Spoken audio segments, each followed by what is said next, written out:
if we're analyzing an opportunity and someone just wants to sell to make money, there's not a lot of motivation there. Not to say that it's wrong. It's just we're not going to find the value that we need there. So we are very particular when we're analyzing a property to find out what the seller is ultimately looking for. What's their problem?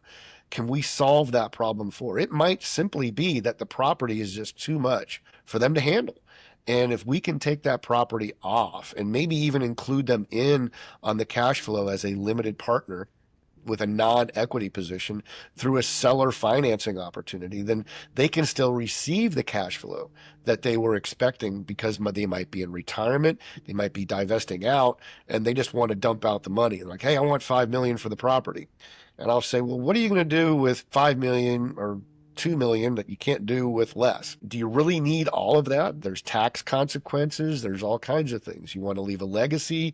Maybe your kids don't want to do this thing. So what we do is we'll come in and structure that, maybe even give them a little bit more than they're asking for, but on our terms, so that the seller financing still provides them cash flow. We can even structure that into their trust. And then sometimes we can even deal with the taxes on the other side for them to help them with an accountant that they might not otherwise have. A lot of these guys are back of the napkin kind of sellers. Welcome to the Real Estate Pros Show, where we interview real estate investing professionals from coast to coast, as well as the service providers that serve the real estate investing industry. Our goal is simple: share what's working now to help you improve and scale your business to the next level, and meet the pros that can help you get there. Real Estate Pros is powered by Investor Fuel, America's leader in helping real estate investors and professionals build the business you need to live the life you've always dreamed of. Let's start today's show. Hey everyone, welcome to the Investor Fuel podcast. I'm your host, Michelle Kesil, and today I'm joined by someone I've been looking forward to chatting with, Carson Olinger, who's been making serious moves in the real estate and flipping and acquisition space. So really glad to have you joining us here, Carson. I really think our listeners are going to take something away from how you're approaching your acquisition and your deals and scaling. So yeah, let's dive into all of that. Well, thank you for having me, Michelle. I appreciate the opportunity to come on. I appreciate the time and the audience that you guys represent. You bring a lot of value into the real estate space. So thanks again. Yeah, absolutely. So first off, for people who may not be familiar with you and your world yet, just give us the short version of what is your main focus these days. Well, I'm based in the Atlanta metro area. I've been here close to 30 years. And I started my real estate journey back in 2017. So really not too long ago. And my quick story is I didn't have any money. I got into the single family space and started wholesaling and quickly scaled up through my goal strategies into fixing and flipping, and then buying and holding with a duplex or two, some single family homes, and then ultimately into the multifamily space, which represents mobile home parks and apartment complexes. And now here in middle of 2025, we've got just shy of 200 cash flowing doors across about 7 or 8 properties throughout the Southeast, primarily in Georgia. Wow. Yeah, that's great. And what has been like the key to keeping that machine running smoothly in your business? Well, the key, I think, is understanding the operations. We also self-manage. So when I was looking at this and how we scale up, credibility falls into the mix, quite honestly, when you're looking for capital externally.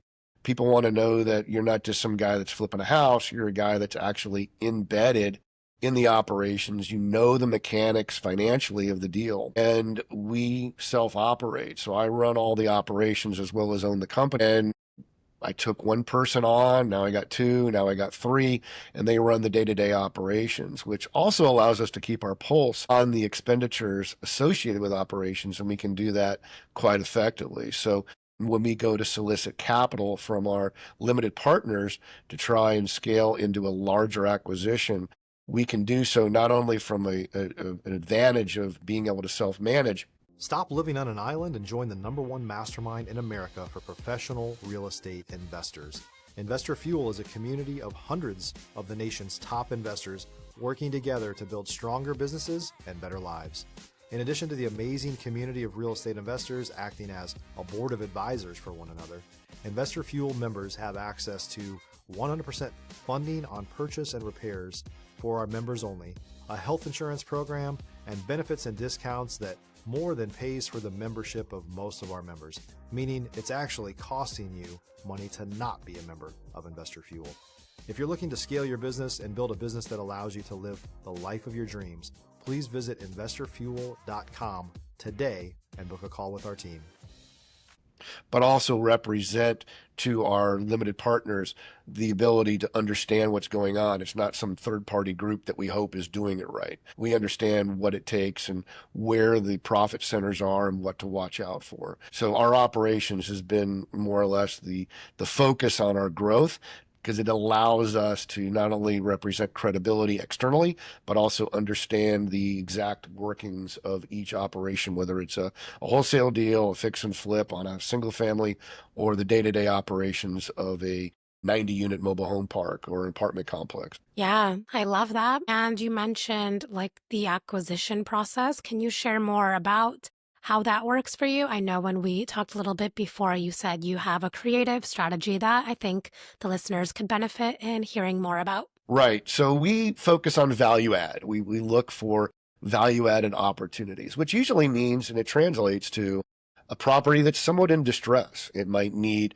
additional increase in vacancy. It might be poorly managed. We look behind the numbers. I handle most of the underwriting. I've got a couple of general partners I work with that help with that as well. And the three of us can kind of delve into the numbers and look behind the cap rate that might not be real exciting on the front end. We look behind the curtain, if you will, and say, wow, their operation is a little bit heavy on the employees, or they're spending more money on just day-to-day operations where we can run it and self-manage it for a lot cheaper. And we might be able to cut a 42% operating budget down to 35. And so that then translates into better cap rates. A deal on the front end might not look real attractive, but we'll get behind the curtain, as you will, see what we can do. And then the value added is that we want a cash flow on day one. We're not looking to force appreciate something only and then simply say, hey, we bought it at 20 million and we hope that it's going to get to 30 million in 5 years. That's great. How can we cash flow from day one so we can present a pretty good IRR to our limited partners out of the gate, because they're going to want to get a return on their money from day one. So we're always looking at that as opposed to building something new and just stabilizing it and then trying to get in and out the door within a period of time.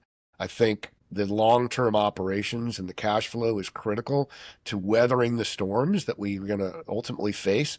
And we go in very conservatively. I'm pretty strong in deal architecture. That's one thing I love to do, is when I analyze how can we get this and leverage other people's money, not necessarily LPs, but banking money that's already on the table, seller financing, and those things to keep our operating costs and our debt down. Yeah, amazing. Can you expand a bit more on that deal architecture? Because I think that a lot of the people listening maybe are earlier in their journey, and it could really help them out. Sure, be happy to.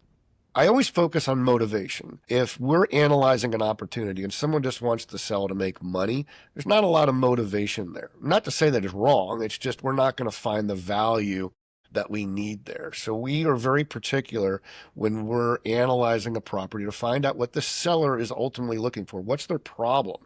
Can we solve that problem for? It might simply be that the property is just too much for them to handle.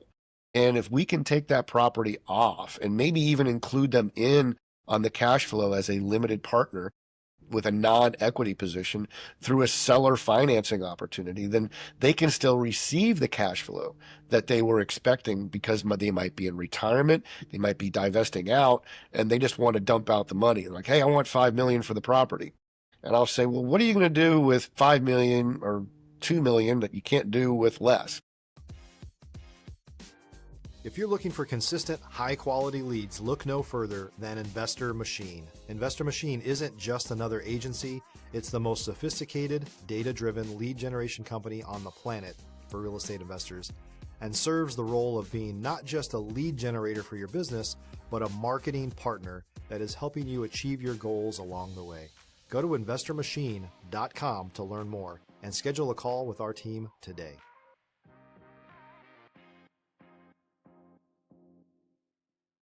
Do you really need all of that? There's tax consequences. There's all kinds of things. You want to leave a legacy.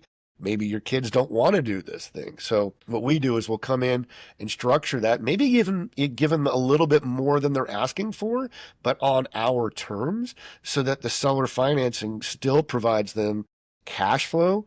We can even structure that into their trust. And then sometimes we can even deal with the taxes on the other side for them to help them with an accountant that they might not otherwise have. A lot of these guys are back of the napkin kind of sellers. They don't have a broader market. They're usually the guys that fall in between the easy to address acquisition of, 500 to $1 million, and they're above that. But the hedge funds don't want to touch it because they're below 20 million. So they don't have a lot of qualified buyers. And so we walk them through how we can take over their property, still provide them with cash flow, but at the same time, we're getting a benefit by not having to go out and get as much capital because they're floating that. And they still receive a pretty good interest rate, but it provides us better than market interest rate. So our limited partners can then capitalize not only on the equity position, but on the daily cash flow, the monthly cash flow, the quarterly cash flow. So we look at all of that, and it boils down really to motivation. So for the new guys out there, if you're looking for these opportunities, look for the motivated seller. Why are they selling? Find out what their need is, what their problem is, and become a problem solver. And that's kind of how we found a lot of these opportunities. If I can expand upon that just a little more, one of the ways we found some of these larger opportunities, they started off small. One thing that we did was we went and looked the dispossessories up, which in essence is a legal term for the evictions. That's all public information, and the counties have those. And quite honestly, they were in the single family space. And they were LLCs that had a trailer park or a trailer unit that they were evicting. And we'd call and say, hey, you've got a unit. Is that something you want to sell? Not realizing it was part of a larger property. And they would say, well, I want to sell the whole property. And then it opened up dialogue. And we were able to take down 2 or 3 mobile home parks of some substance and do owner financing on those so that our carry costs are really low when it comes to debt service. So, one thing you're looking is a DSCR ratio of about 1.25, and we're usually coming in at like 1.3 to 1.4, utilizing owner financing because it lowers our debt service so well. So that becomes very attractive for cash flow, which translates into attracting, quite honestly, limited partners that want to get in on a high rate of return. Yeah, that's so valuable. Thank you for sharing that. So every operator I know had a moment in business where maybe things got more real. Maybe you had a deal go sideways, or you just had to pivot fast. Would you mind sharing one of those experiences for you? Sure. I try and focus on what happened in the war story, if you will. We haven't ever lost money on a property, so I don't have any that are like that. And that might just because I'm very targeted and conservative in my approach, which translates well into success. But I think that reckoning moment or that scary moment was recognizing the fact that I needed to scale up, but not knowing how to do that. I was like, I need to go to that next level and I don't have anybody. It's just me. And I can't afford to pay anybody right now because I don't have the revenue I need to do that, right? It's like the cart and the horse or the chicken and the egg, which came first. And it was it froze me. And I was kind of stuck on the bench going, how do I move forward? And I can't remember the name of the book that I read, but it said actually having those thoughts. If you're thinking, I need somebody, but I can't afford it, you're already 6 months past needing that person. And that struggle was... If you're a new or newer real estate investor looking to launch or grow your real estate investing business, please check out Investor Fuel Club. It's a coaching community, but unlike anything you've ever seen before. And you can actually partner with members of our mastermind from coast to coast on deals right in your market. There's no better opportunity to build a consistent business than to literally partner with pros to help you avoid costly mistakes, avoid the need for capital to do deals, and help you eliminate your fears as you're starting your business. Learn more about Investor Fuel Club at investorfuel.com/club. One of the toughest ones to do, which was to say, okay, I don't have the revenue, but it's going to free me up to go and find that revenue if I can get myself away from the day-to-day operations. So I hired an operations person to handle my day-to-day operations, because at that point we had 40 units and it was getting beyond me. I just couldn't handle, I was just getting consumed by it. So that was a huge relief. And then it allowed me to scale up. And then I recognized, okay, we got to put the people in place in order to scale up. And you're making the investment in the company. And you're sitting there looking at the cash flow that you're having to now divert into a salary, and that's a hard pill to swallow. But at the end of the day, if you're thoughtful enough about it and you plan it out, that fear or that challenge then becomes a success. And I think there was a moment there about 4 years ago, almost 4.5 years ago, that I was frozen in time going, oh my gosh, what do I do? But in terms of a dumpster fire, like a bad war story, we really haven't had those. We've had our day-to-day challenges of occupancy and, just funneling, our proceeds back into the property. So that's been, something that we've tried to deal with. That's just part of growing a value-added opportunity. It's about the long-term focus and the strategy, whether that's a 2-year, 3-year, or 4-year strategy. We focus on that and try and get to it. Yeah, absolutely. That long-term vision is so important. So let me ask you this. What are you most focused on solving or scaling next? I'm actually focused on solving other people's problems, as I've alluded to. So I'm always searching for that. So what that translates to is acquisitions, focusing on growth. A lot of people try and put a dollar figure out there. We're not necessarily looking for a dollar figure. We're looking for opportunities that make sense. And that needs to translate to something tangible. Otherwise, you're just shooting in the dark. I mean, it has to be something you can measure, right? Any goal that's worth having has to have some measurability to it. And it has to be realistic. So we're focused on doors. We're trying to grow doors. And through our growth to this point, we recognize that we don't want small opportunities because they just don't represent the long-term growth, especially anything smaller than 15, 20 units. It just consumes itself from day to day for too long. We need something that, 40, 50, 60, 75 units is kind of where we want to start, but we're open to going up to 400 units. And those have their own challenges because now you're going to have on-site employees, which we haven't yet breached. We haven't got to that point yet. So right now we're trying to look for those 30 to 70 unit opportunities that don't necessarily need somebody on site, like an actual manager on site where we have an office. We don't want to do that yet. We want to scale up. Now, that doesn't mean we won't take one down. We will do that. We made some offers on some large 380 plus units. They didn't work out through to our negotiations, but we just wouldn't do it on our terms. But that's where we're going. We're scaling up. We're looking for partners. We're looking for limited partners to come in with a strong equity position and IR 15 plus over a mid-range 3 to 5 year exit strategy so that they can make money, we can grow, and we can all profit from this, and then turn this in to a long-term cash flowing proposition for those that want to stay, or for us long-term if we cash out or refinance. Yeah, that's such an exciting vision. And I love that it's incorporating many people that it can benefit from. So that's always so valuable to support others and grow and collaborate together. And we found that when we bring opportunities to the market, we're not trying to sell it. The idea is that people want to get into it, right? Because the value's there. It's obvious. We're leaving a lot of meat on the bone for those investors to make it attractive to get into those opportunities.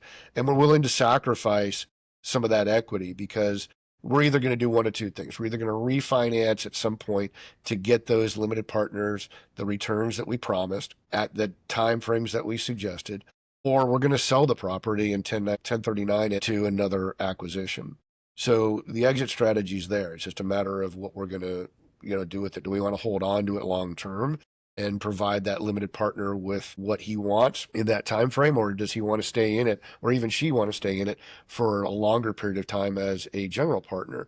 So we provide those opportunities to look at. But at the same time, I alluded to multiple streams of income in our pre-interview. One reason I got into wholesaling single family was the easy barrier. There was very little barrier to entry, but then it translated into flipping, which was bigger money, and then into single family. But then the geographies of those get spread and you have harder times to deal with that. I apologize. So the single family market has its niche, but the multifamily arena is where we want to be. But we're still wholesaling. We've got people that do that for us. We've got flips that we're involved with because that represents some additional capital. And we still have some smaller single families that we want to hold on to, just because if we need to sell something because we need a hit of cash, it's easier to sell a single family home than it is a $5 million apartment complex when you need to do it quickly. And then you're also not giving up a lot of that income when you do so. So having that product mix in your portfolio is important, but also having the different income continuing is critical to allow for the roller coaster ride that real estate represents from time to time, right? So knowing how to do that, creating it, long-term vision is important. And the multiple streams of income, I think, is critical for longevity in the business, because then you're not forced to make poor decisions. You have income coming in, which we've done very, very well. Yeah, absolutely. That's such an important note to hit. And I think that's going to be really valuable for people that are looking to level up on their journey. Awesome. So, when it comes to building relationships and growing your network, what do you feel has made the biggest difference for you? Ending myself, all right? Who am I? A lady once told me a long time ago, she goes, your brain is just an extra muscle in your head. You've got to put your logo out there. You've got to be in front of people. You got to show the value that you're going to bring to whatever their equation is, so they'll remember you. So when I first started, I went on to a free site called Meetup, and I just found every single real estate investment association that was in the area. And I was going to 2 to 3, sometimes 4 of these a week, and just shaking hands. And at the time, I didn't know a lot. I really didn't know much about real estate other than I wanted to get into it. And I was asking all the silly questions, what does LTV mean? What does ROI mean? What is, all these terms, what do they mean? And I learned because I asked questions. And when I did that, I created relationships because people want to share their experiences. And if you listen, you've got 2 ears and 1 mouth. If you listen more than you speak, then you're going to learn. And if you have the mentality of, I want to learn more, you're going to bring value back to whoever you're speaking to. And I don't care if it's Robert Kiyosaki or some of the big guys that I previously mentioned, they're always learning too. And they can learn from you. They can learn from anyone because we've walked in shoes that they haven't. And they may not learn as much as you might learn from them, but they'll pick something up because they're smart in that area. They know what they're doing. They have a strategy and they're looking for value. What value are you going to bring to me? And I can bring value to you. And in that reciprocal relationship, you will grow your network, right? And you're constantly having to grow your network because the more you know, the more you need to learn, because the more you need to share. So I found that my network has changed. They say you're the result, or the, what's the word I'm looking for? It eludes me right now. But you are Byproduct. what's that? The byproduct, thank you, of the 5 people you surround yourself with, right?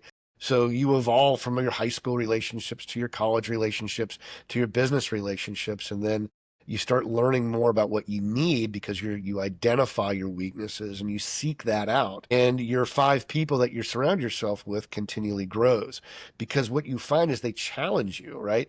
I used to play racquetball quite a bit, and I would beat people all the time. And I thought I was great. And I said, I'm always winning. I need to get somebody that's going to beat me. And I found a guy that just beat me down. I mean, I was like, I could never win. But I got better. And then over time, we were, he'd win 1, I'd win 1, he'd win 2, I'd win 1. And I got better and better because he was better than I was. But I learned from him. He challenged me. And that's anything in life. So your network is your net worth. And you've heard that before. I mean, I'm not making that up, but it's true. You surround yourself with these people, you seek them out, you give more than you receive, and it'll come back to you. I'm a Christian, and I believe that People will give you their best if you're honest with them. I don't get burned a lot because I can read people well and I'm honest. I have integrity. I do what I say what I do. In this world, I put it in writing too. It's always in Yeah. contract, right? But my handshake is it. I mean, if I shake your hand and tell you it's going to happen, it's going to happen. I don't go back on my word. Why? Money's going to happen. It will. But relationships will last. And your credibility is your business card. You're going to pass from person to person. And starting out, meet as many people as you can, get in front of them and bring value to their life. When I was on Facebook trying to do that, I didn't have any deals to say, hey, look at what I did, because that's what Facebook's all about, right? So I'd read an article and I'd say, hey, this is a really interesting article. Look at page 3. It addresses this issue going on in our city. And I'd bring value and highlight that, and people would give feedback. So presented value, content. Even though it wasn't mine, I presented it. But at the same time, I put my logo in their face, my name in their face. And so they remembered who I was. And then I'm meeting people and going, oh, I've seen you, or I saw you on Facebook, or you're in this group, or whatever. And that's how I did it. And now it's paid off in spades. I've got an enormous network, which is continually growing. And I would not be where I am if it wasn't for the people that I've been surrounded with. Yeah, relationships are everything. So thank Yes. you. So before we wrap up, if someone wanted to reach out, connect, collaborate, or learn from you, where is the best place for them to reach you? Well, my email is the best. They can reach me at Carson, Carson, at Cap City EG. That's Cap as in capital, City as in city, E as in equity, G as in group. Carson at capcityeg.com. They can call me directly. I'll give you my cell phone. It is 678-478-2230. If they want to check me out, I'm on Facebook. I'm on Instagram. I'm not as active as I used to be. My website is capcityeg.com. That's another thing I'm trying to update. I just haven't had time to keep up with it. It's more word of mouth and in person, but if you want to fill out the form there and reach out to me through my website, that's capcityeg.com. Be more than happy to do that as well. So those are the best ways to reach out to me. I'm always willing to expand my network. Even outside of Georgia, we're active in the Southeast and continually looking for limited partnerships on acquisitions that we're doing. We're trying to grow our business and we want to make other people money in doing so. And we'd love to chat. Well, listen, I appreciate your time, story, and your perspective. We need more people in this space who are doing things and innovating in this new way. So thank you for being here. Well, thank you, Michelle. I appreciate the opportunity. And hopefully we can do this again sometime soon. Thank you for the time. Yes. And for those of you tuning in, if you got value from this, make sure you're subscribed. We've got more conversations coming with operators just like Carson who are out here building real businesses. And we'll see you all in the next episode. Thanks for joining us for today's Real Estate Pros Show. You can learn more about the amazing benefits of the Investor Fuel Mastermind community, including surrounding yourself with hundreds of other rock stars, 100% financing for your deals, and members-only discounts from vendors you're likely already using that, as a member of Investor Fuel, will save you more than the cost of your membership. Visit investorfuel.com to learn more. If you're interested in joining us as a guest of this show, please visit investorfuel.com/pros to apply. You can also check the show notes for access to free resources, how to get access to world-class lead generation, and much more. Don't forget to subscribe so you never miss another episode. Have a great day. We'll see you on the next show.